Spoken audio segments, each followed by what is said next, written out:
दीनानाथ को वृद्धाश्रम में 3 साल हो चुके थे।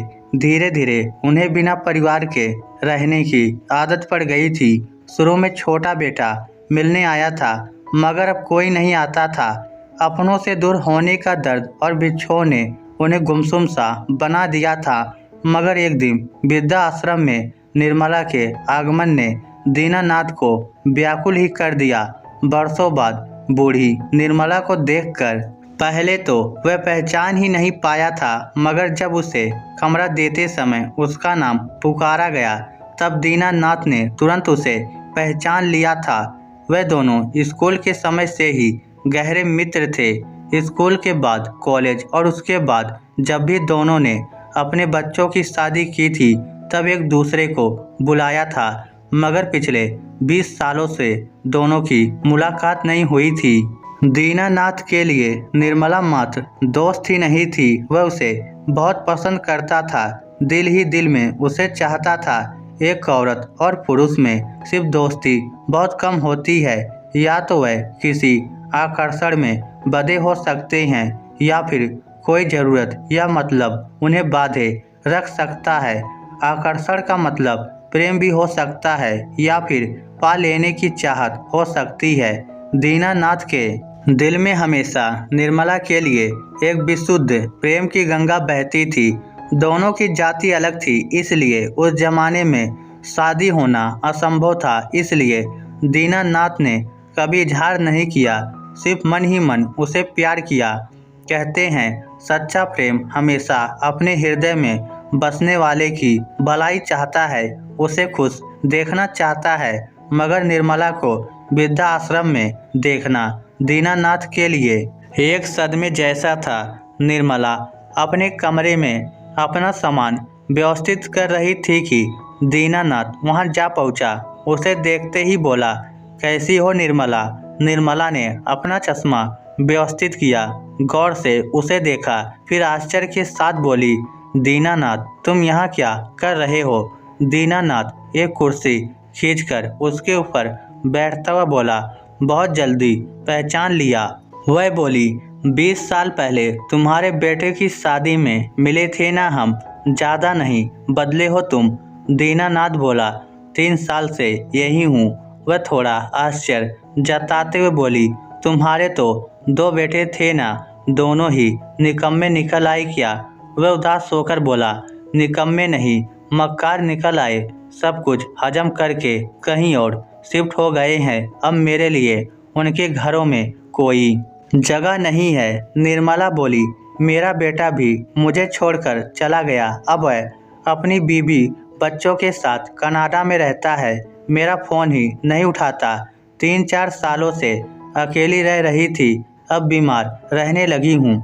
पता नहीं कब बुलावा आ जाए। घर में मर जाती तो कोई संभालने वाला नहीं था, इसलिए घर बेच आई हूँ। सारे पैसे यहाँ दान कर दिए हैं। अब अंतिम दिन यही गुजारूंगी। जो कमरा निर्मला को मिला था, उसमें 4-5 महिलाओं के बेड और लगे थे।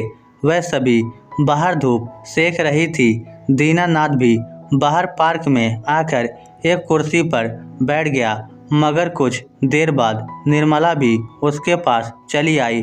तुम्हारी पत्नी कहाँ है? निर्मला ने बात शुरू की। 4 साल हो गए उसे गुजरे हुए।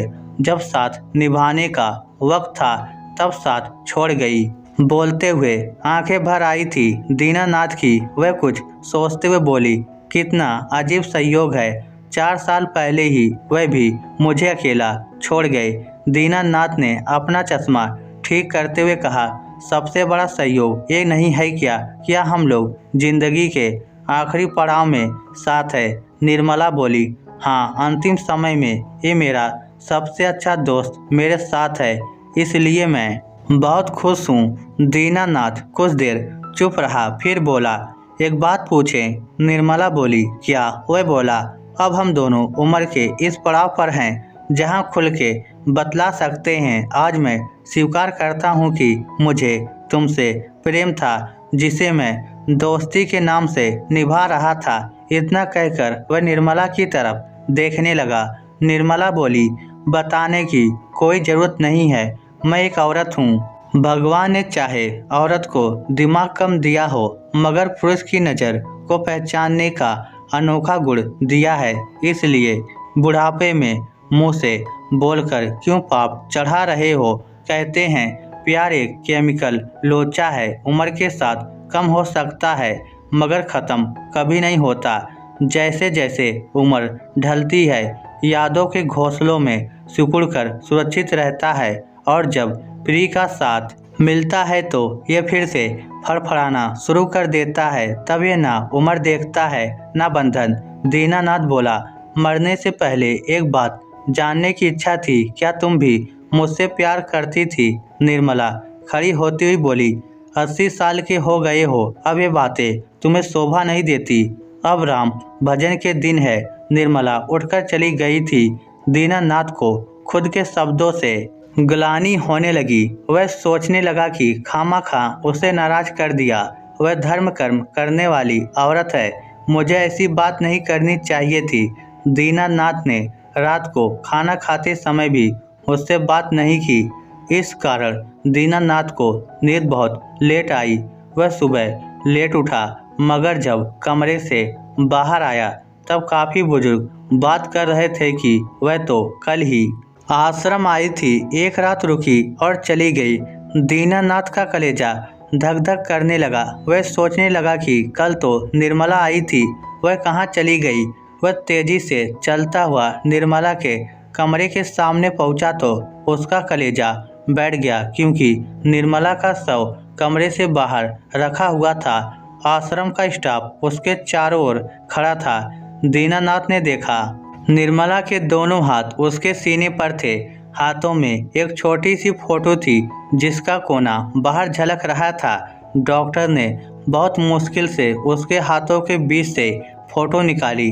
फोटो को गौर से देखा, फिर कहा, ये इनकी जवानी की फोटो दिखाई देती है, शायद इनके साथ इनका पति है।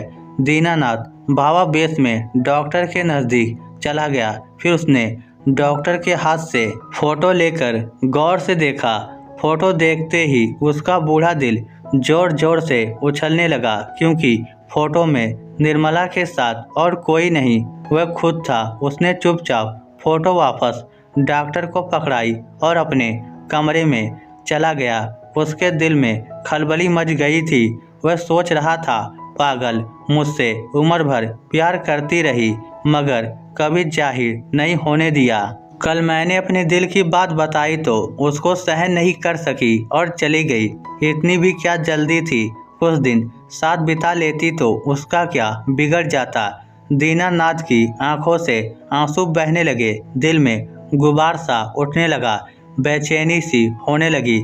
ठंडा ठंडा पसीना आकर उसके कपड़ों को भिगोने लगा। फिर अचानक उसे लगा जैसे वह हल्का हो गया है, बेहद हल्का। वह उठकर बैठ गया। फिर बेड से नीचे उतरकर उसने खुद को देखा तो उछल पड़ा। वह 20-22 साल का गबरू जवान हो गया था, बिल्कुल उस फोटो वाला जवान। और उसका बूढ़ा शरीर मुँह बाए बेड पर पड़ा था। कमरे से बाहर निकला तो उसने देखा, सामने निर्मला खड़ी थी, बिल्कुल जवान और यौवन से भरपूर। वही फोटो वाली निर्मला। उसे देखते ही वह खिलखिलाकर हंसने लगी। फिर झटके से उसका हाथ पकड़ा और बोली, यात्रा पूरी हुई, अब चले। वह उसे निहारता हुआ बोला, जीते जी नहीं बता सकती थी क्या।